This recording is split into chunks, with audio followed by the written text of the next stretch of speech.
Welcome back to another episode of Dragons in America.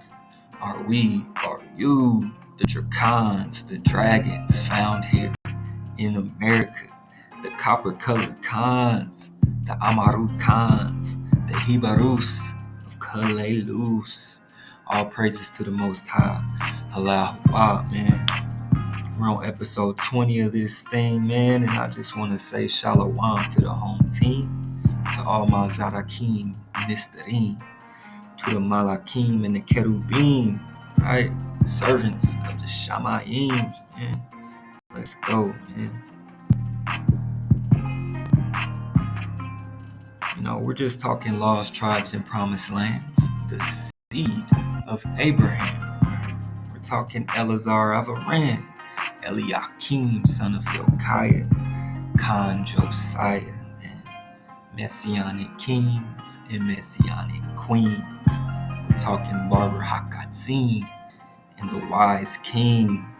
We're talking about you, O house of Israel. We're talking about you, Hibarus and Kalelus, man. You're now tapped in with Dragon Canoe. We're steadily rowing and we're constantly flowing. All praises to the Most High, man. All praises to the Most High, man. Let me know what you think. Leave a note in the comments. We out of here for episode 20. Let's get it, man. We out of here, man. We get the flute flowing. Get the vibes going. Let's go.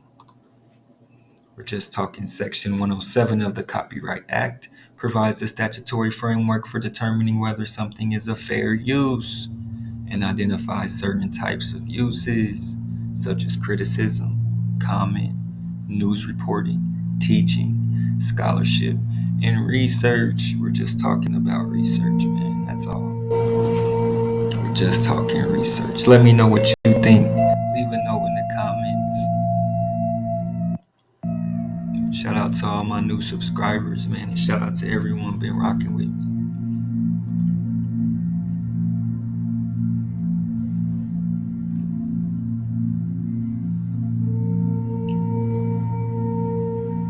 Let me know what you think about these dragons, man. We out of here. Your mouth should produce nothing but good. The words you speak should be Torah and an expression of goodwill. The words you speak should be Torah and an expression of goodwill. For if the light were completely hidden, the world would not exist for even a moment. The world would not exist for even a moment.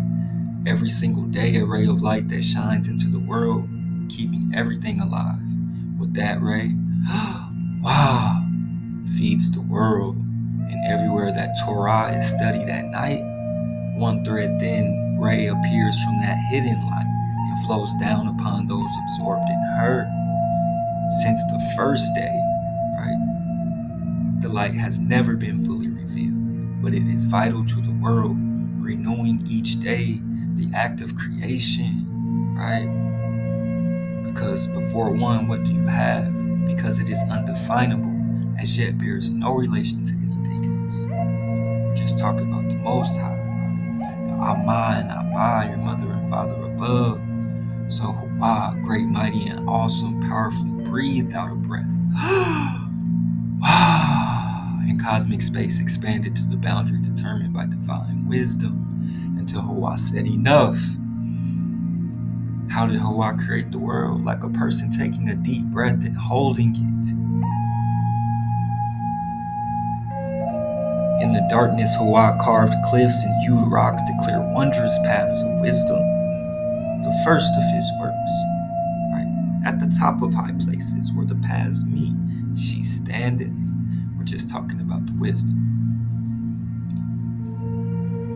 right?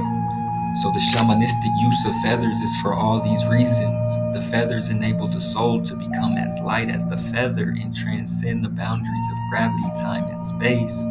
The feathers enable the soul to become as light as the feather and transcend the boundaries of gravity, time, and space. Right? The eagle feather is the most valuable of all feathers. And In some parts of the world, this feather, synonymous with all the power of the bird, is considered so sacred that only card-carrying Native American tribal members may own them, right? The swan's feather appears in the cloaks of Druids because the swan is the bird of poetry. Its feather magically conferred these powers on the bard, right? We're just talking the Druids. We're talking swans, man. We're talking Barbara Hakatzin. We're talking the Swan Knights. We're talking Khan Saliman, right? What? Because a feather allows the soul to become as light as the feather, right? The soul, right?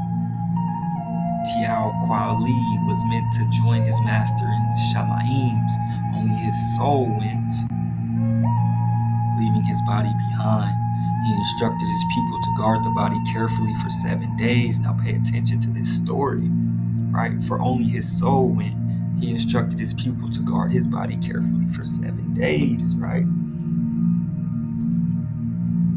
As they were crossing, Elijah said to Elisha, "Tell me, what can I do for you before I am taken from you?" Elisha answered, "Let a double portion of your spirit pass on to me." "You have asked a difficult thing," he said. "If you see me as I am being taken from you, this will be granted to you. If not, it will not. If you see me as I am being taken from you, this will be granted to you. If not, it will not." Right?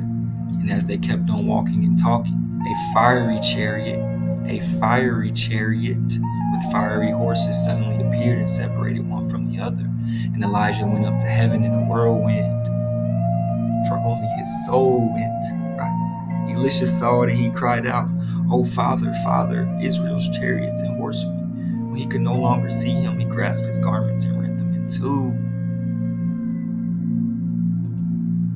Right, we're just talking swans, right? We're talking chariots of the sun. We're talking Khan, Saliman, Barbur, the swan.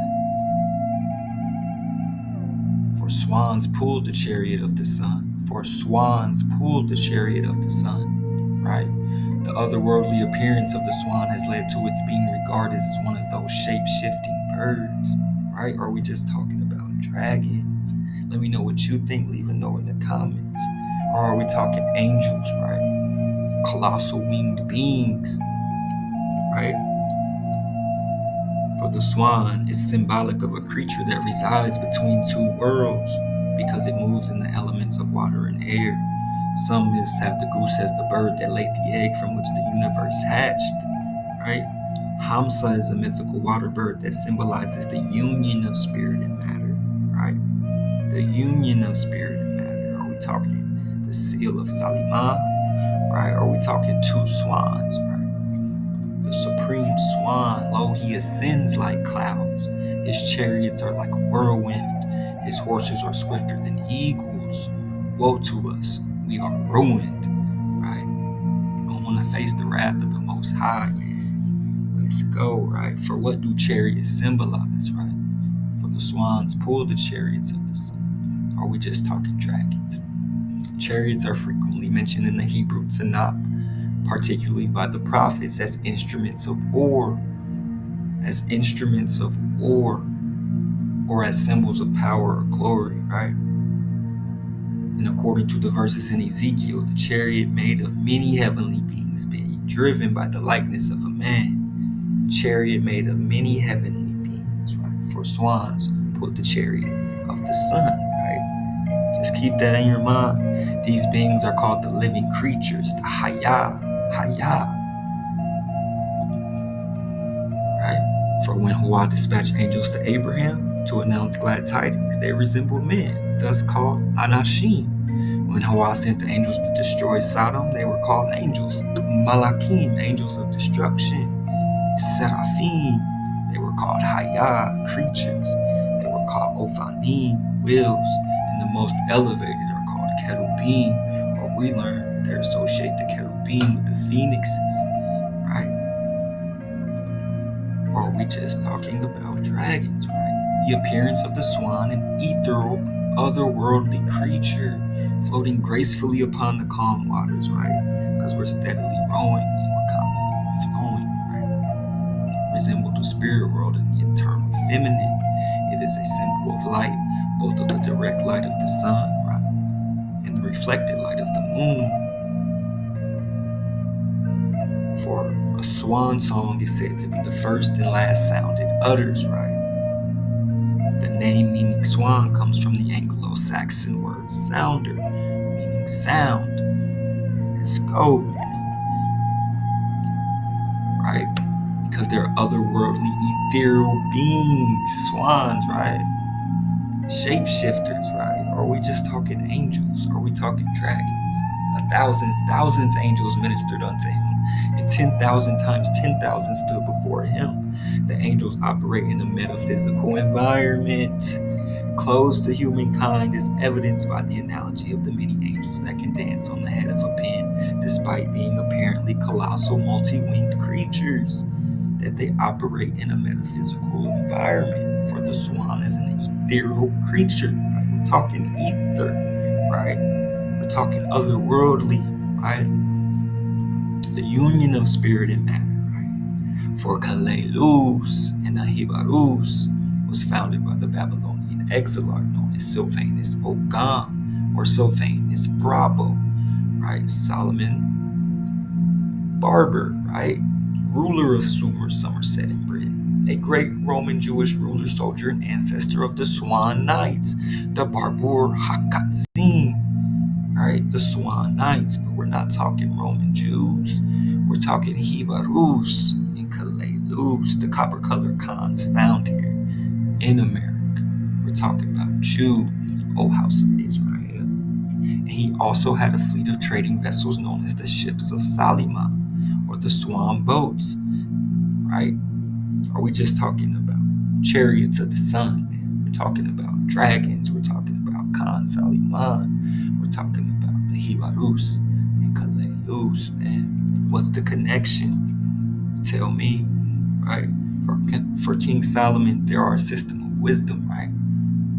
He had the wisdom of Solomon, right? He had some of that flow from Amma, right? Wise men in all ages and all languages, from the inspired Solomon on his throne to the benighted Druid in his cell, right?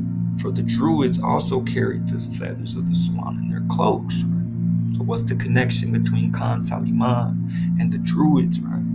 The benighted Druid in his cell, meaning existing in a state of intellectual, moral, social darkness, right? Because Khan Saliman had the wisdom, he had the flow, man. Let's go, man. For the egg, right? The world egg, who they say, Hamsa, or the goose, or the swan laid this egg, right? Often the egg rises from primeval waters and is incubated by a bird. When the egg hatches, the yolk and the white become heaven and earth. We're talking about the union of spirit and matter. We're talking about the transformation. We're talking about Jew. We're talking about the Hibarus and Kalelus, right? With the heavier parts becoming the earth and the lighter parts the Shamayims, right?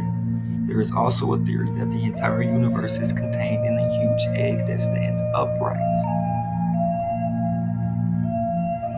right? So we're just talking lost tribes and promised lands, the seed of Abraham, man. So we know we're talking copper-colored Khans. I just needed to give you some perspective from this swan situation in Barama, right? This is true not only of the descendants of his children, but Hagar and Keturah and the Edomites or Idumeans who spring from Esau, but to the latter of which, right, we're talking Persia and India, the latter of which at a subsequent period named the chief deity, who was reputed to be the first planter of their nation by the name of Brahma, and his priests assumed the name of Brahmins, which were unquestionably derived from Abraham, right? We're just talking chariots of the sun, right? The swans pulled the chariots of the sun. Are we talking dragon kings? Or are we just talking about you, O house of Israel? We're talking lost tribes and promised lands, the seed of Abraham. Out of chaos, Hawa formed substance, making what is not into what is. When Abraham, our father, peace unto him, Shalom, Khan, he succeeded in creation. Immediately, Hawa manifested to him, embracing him, kissing him on the head, calling him Abraham, my beloved, man. We're talking about your fathers. We're talking about your ancestors. We're talking about you, messianic khans and messianic queens, servants of the Shamayims, man. The Orphic egg is a symbol of an egg encircled by a coiled snake, right? It is sometimes called the cosmic egg. So when the supernal emanator wished to create this material universe, it withdrew its presence. Now, try to imagine this the best you can, but remember, we walk a fine line, right? So at the beginning of creation, when Ein Sof, it withdrew its presence all around in every direction. It left a vacuum in the middle. So think about what we just saw, the snake coiled around the egg. It left a vacuum in the middle, surrounded on all sides by the light of Ein Sof, empty precisely in the middle, right? So the withdrawn light converged beyond, and in the middle remained a vacuum. In the middle remained a vacuum. Are we talking about the cosmic egg? Are we talking about the creation, man? We're talking about Ein Sof, man. It withdrew itself. Then all the opacity and density of judgment within the light of Ein Sof was extracted. It transformed into an amorphous mass, surrounded in every direction by the light of Ein Sof. 4 worlds: emanation, creation, formation, and actualization. Just meditate on that, guys. Meditate on it, right? I'm going to continue to connect the dots for you, right? It was one of the most important animal symbols, not only for the Native Americans, but for the Celts, Hindus, Assyrians, and others. So they're already making the connection for it. We're already talking about Druids, right? Brahma and the Hindus, right? Because the serpent was a symbol of the powers of the earth, it would make sense to construct it in such a way that the deities in the Shamayims would be able to see it, right? But we're just talking about the Most High here. The creature lies at the edge of a promontory, and burnt stones in the center of the egg suggest that fires were once lit there, right? This fire would have been visible for miles around and possibly signified that the snake was awake and protecting her people. Right? The egg is a symbol of fertility and rebirth, and the spiral at the other end of the tail suggests the coiled power of the energy of the earth. We're talking about the union of spirit and matter. We're talking about the earth and the Shamayims, man. Now, who can operate on both environments? But an angel, but a dragon, but a swan, right? A dragon king, a dragon queen, right? We're just talking the serpent now. Native Americans believed the snake was a dangerous creature which deserved respect at the same time as suspicion. The Ouroboros, the ancient circular emblem of a serpent continually swallowing its own tail, epitomizes eternity and continual renewal. Now let's continue to meditate on creation, right? For it withdrew itself, and in the middle remained a vacuum. We're talking continual rebirth and renewal, man. We're talking Ohio serpent, man, built by the ancestors of the American Indian tribes, right? Because we're just talking copper color cons found here. So again, let's make the connection. The order of the bards, ovates, and druids place the 3 lines and 3 dots within the 3 concentric rings. So check it out, right? So why are the druids continuously being connected with the Hebrews and the Hindus and the Celts, right? And the Welsh, right? Because we're just talking Saliman Barber, right? Ruler of Somerset in Britain. The actual word, which is Welsh, means inspiration or essence, right? Related to the Britain symbol called the tribon, with the nod to the Trishul, the trident held by the Hindu deity Shiva. So if you've been following me, we're talking Shiva, we're talking Khan Saliman and Queen Sheba. The Awen is composed of 3 convergent rays like paths leading to a high point. Let's go, man. Right? For the sacred oak grove at Hebron, where your father Abraham received messages directly from Hawa, right? The oak is particularly sacred to the Druids, who take their name from the name of the tree. The word for door. We're talking guardian of the doors of Israel. We're talking about you. Hibarus and Kalelus. The word for door is a derivative of the same root. The tree symbolizes a door. So again, why is Abraham connected to the Druids and to the door and the Most High, man? Come on, man. Just talking about the chariots of the sun. We're talking Barbara Hakatzin, the Swan Knights. So we're talking the union of spirit and matter, right? Then we have to be talking about the Star of Day, the seal of Saliman, right? Fire is the male element and water is female. The inverted triangle is also the symbolic representation of the yoni.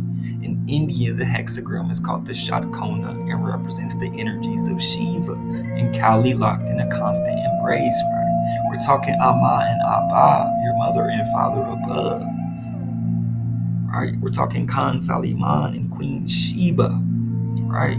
We're talking about Khan Dawi and Bathsheba. We're talking about the union, right? We're just talking about the family, man. Let's go. The mezuzah meaning doorpost, right? It's a notarchon for the phrase guardian of the doors of Israel. It makes sense that it should need to be protected, since the doorway is symbolic of a move between two states of being. For the swan is an ethereal creature, right? And so is a dragon, able to operate in a metaphysical environment, man. Come on. Let's go, man. Let me know what you think. Leave a note in the comments. For Hawa said, let there be light, and there was light. And Hawa saw how good the light was, and Hawa separated the light from darkness, right? For Rabbi Isaac said, right, the light created by Hawa in the act of creation flared from one end of the universe to the other and was hidden away, reserved for the righteous. We're talking the Zarakim Nistarim in the world that is coming, as it is written, light is sown for the righteous, then the worlds will be fragrant and all will be one, right? The union of spirit and matter, heaven and earth. But until the world that is coming arrives, it is stored away and hidden. Let's go, man. Shout out to Big Judah, man, for Atlantis. While the famous Mexican calendar, we're talking Mexicans, right, shows that the sun was commonly called Tonatiuh, but when it was referred to as the power of the deluge, it was called the Atlantanotia. We're just talking Atlantis, right? And we're just talking about the Hibarus, right? We thus find the sons of Ad at the base of all the most ancient races of men, to wit, first, the Hibarus, the Arabians, the Chaldeans, the Hindus, the Persians, Egyptians, Ethiopians, the Mexicans, and the Central Americans. Because we're just talking about Amaru Khans, copper-colored Khans found here in America, right? For this testimony that all these races trace their beginning back to a dimly remembered Atlantis, right? For we are told that the religious worship of the Mexicans, with all its absurdities, they say, was less superstitious than that of the ancient and learned Greeks, they say. May we not hence conclude that the Mexicans derived some part of their religious knowledge from a people enlightened by a divine revelation.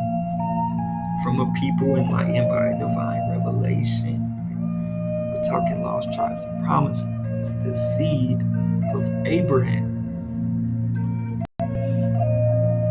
The Atlantis Cross, right, is a sign of recognition among groups who claim an Atlantean descent. We just saw they connected the Hebrews, the Hindus, the Mexicans, people who believe that they are descended, literally or spiritually, from inhabitants of the lost island of Atlantis, right? The symbol represents the four elements. Stay with me, man. Let's go. Traces of the light adhere to the shards of the shattered vessels. Likewise, in our case, a few sparks of light adhere. When the shards descended to the bottom of the world of actualization, they were transformed into the four elements, right? Fire, air, water, and earth, right? From which evolved the stages of mineral, vegetable, animal, and human. You should aim to raise those sparks hidden throughout the world, righteous ones, elevating them to holiness by the power of your soul.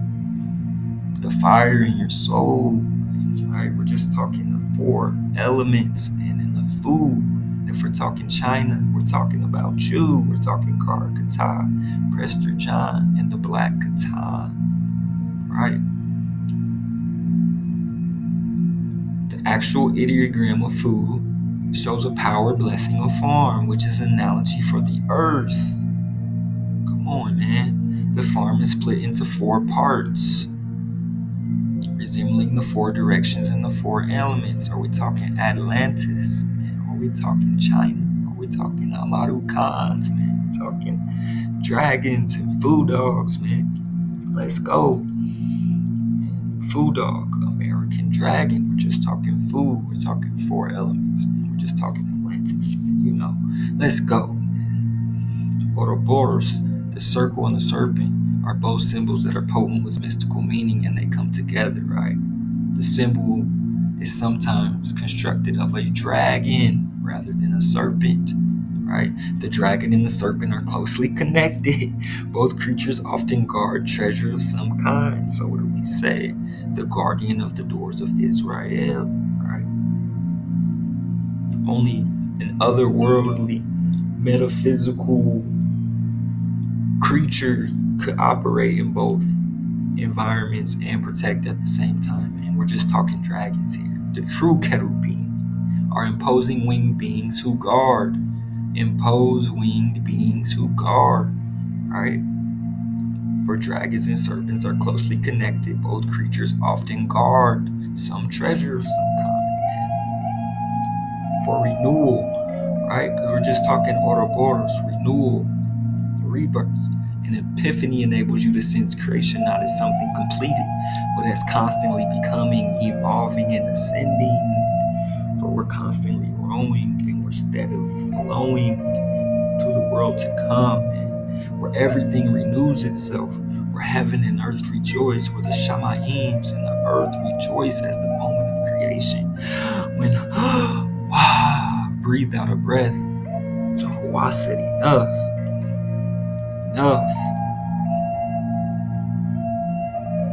The same idea is echoed in the spiral dances of the Native Americans, man. So just connect the dots, man. Spiraling back to the symbol on the snail shell, it is fascinating to note that for the Mayans, the winter solstice was considered the start of the year, the time just before real time began, right? Before real time began in the spring, man. We're talking Hebrews and Kalelus. We're talking about Jude, O house of Israel. The symbol that represented this concept was the snail, the spiral, right? On its shell inspired the Mayan sign for 0, right? Before 1, what do you count? Because it's undefinable as yet, bears no relation to anything else.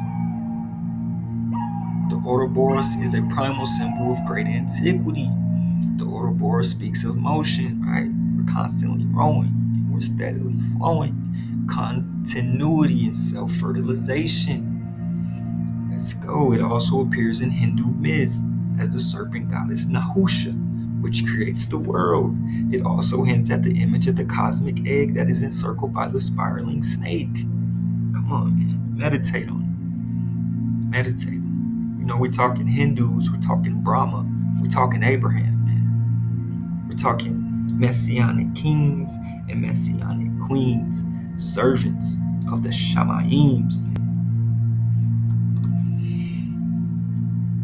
In the book of Numbers, in the Old Testament, the Bible describes an incident when Moshe is leading the children of Israel through the desert. Their numerous complaints and lack of faith led Hua to punish them with the plague of snakes.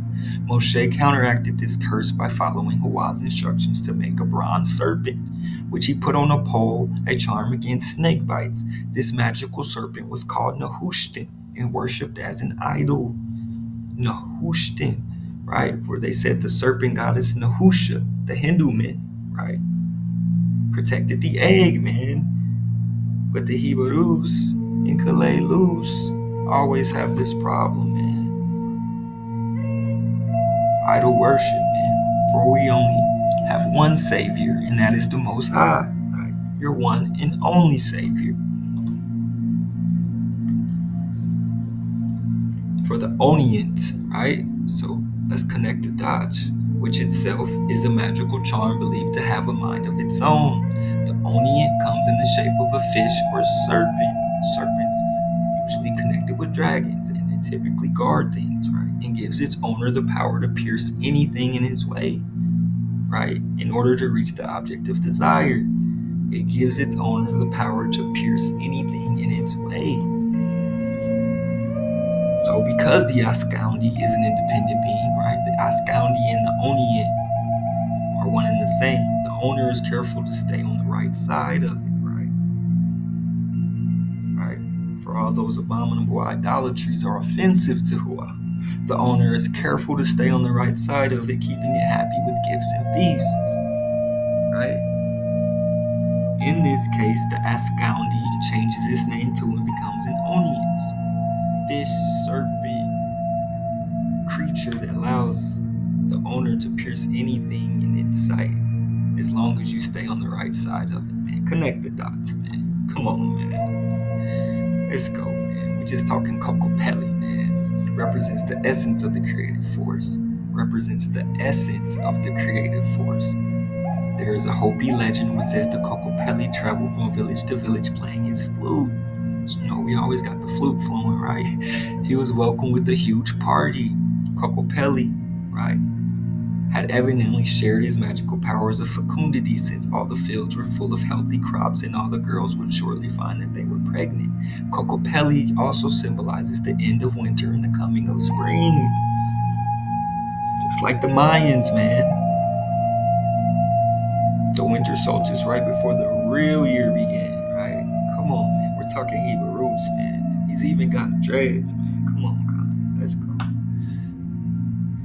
We're just talking the essence of the creative force. Creative arousal. The world could be created only by virtue of the action of the righteous.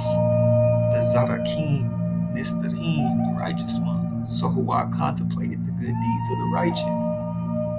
So Hua contemplated the good deeds of the righteous, yet to be created. And this act of thinking was enough to actualize the thought.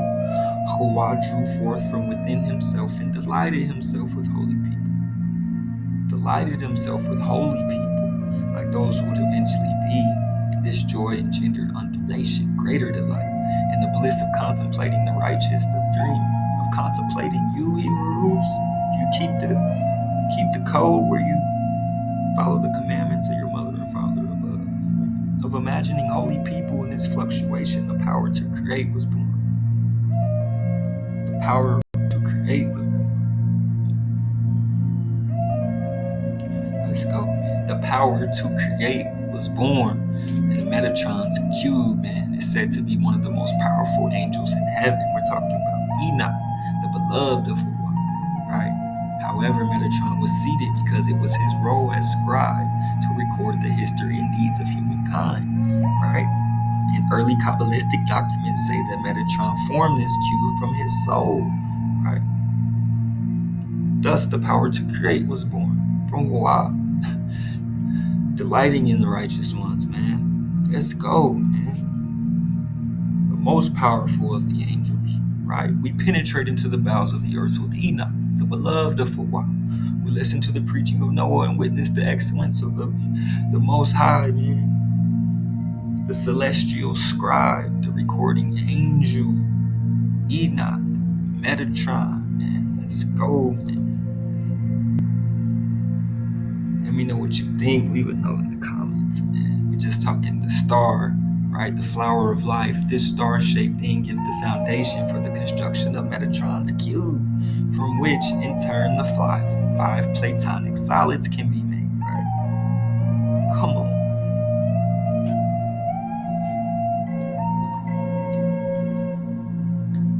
The symbol, we're talking Indolo, man, and we're just connecting the dots, man, because remember, rainbows are doorways, right? The symbol is very simple, showing a stick man holding an arch above his head. The arch represents either a rainbow or the vault of the Shamayims. Indolo was perceived to be a go-between man and Hua, right? The rainbow providing a bridge between the Shamayims and earth. A bridge is a doorway, right? Guarded by the dragons. And let's go. This sign, which looks like a child's drawing, serves as a reminder of the complex belief of man as the microcosm and the universe as the macrocosm. For rainbows are a bridge between heaven and earth, right? A bridge. The Incas, who believed that it was the multicolored feather crown of Yapa, multicolored feathered crown, right? We're just talking feathers, we're talking swans, we're talking dragons, we're talking eagles, right? They did not even dare look at the rainbow and would cover their mouths with their hands when one appeared, right? A 7-colored stairway, right? For the Australian Aborigines, the rainbow appears in the form of the multicolored serpent. Come on, man. Come on, man. Let me know what you think. Leave a note in the comments, man. The mother of all human beings, man, is also found in China, where one of the 8 immortals is transformed into a rainbow that is coiled like a sleeping serpent, man. For when the fire was lit, we're talking serpent mouth, she was awake protecting her people, man. Come on, man. Come on, man. Let's go. All praises to the Most High. Although the Shinto faith says that the goddess Amaterasu, who borrowed the magical ladder, kept the connection, man. So we're just connecting the dots. A rainbow also serves as a ladder between the celestial realms and the ones below. It is a ladder, it is a doorway, man, protected by the dragons. The eagle shares much of the same symbolism as the phoenix,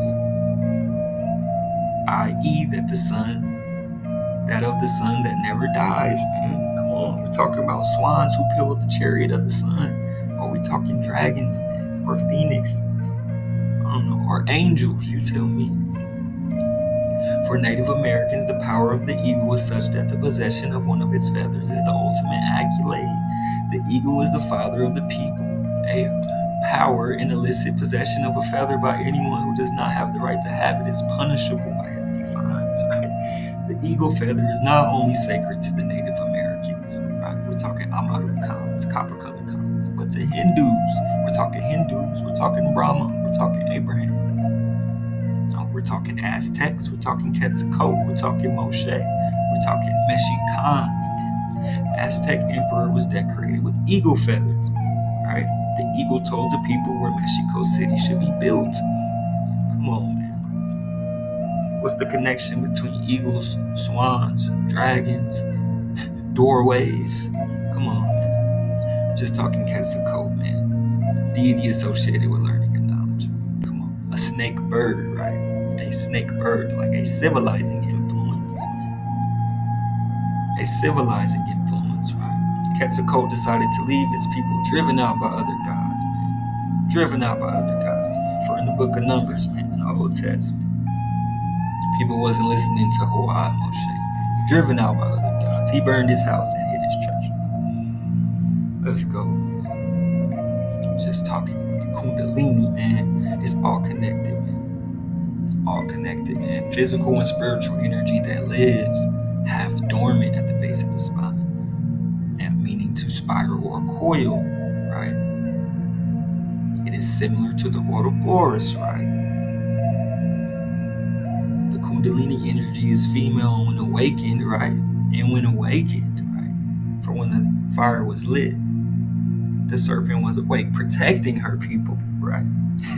She spirals up the spine via the chakras, man. Or she joins the male energy that comes down to meet it from above, man. We're talking about the union, the connection of spirit and matter, man. The Shamayims in the earth, of you and your father, your most high, your mother and father above, right? The spinal column, symbolized by the great serpent Kundalini, man. I mean, I can't make this up. We're just talking about ladders and serpents and rainbows and dragons and angels. Come on, man. You tell me. Leave a note in the comments, man. The spine also represents the ladder that ascends to the heavens and back down again.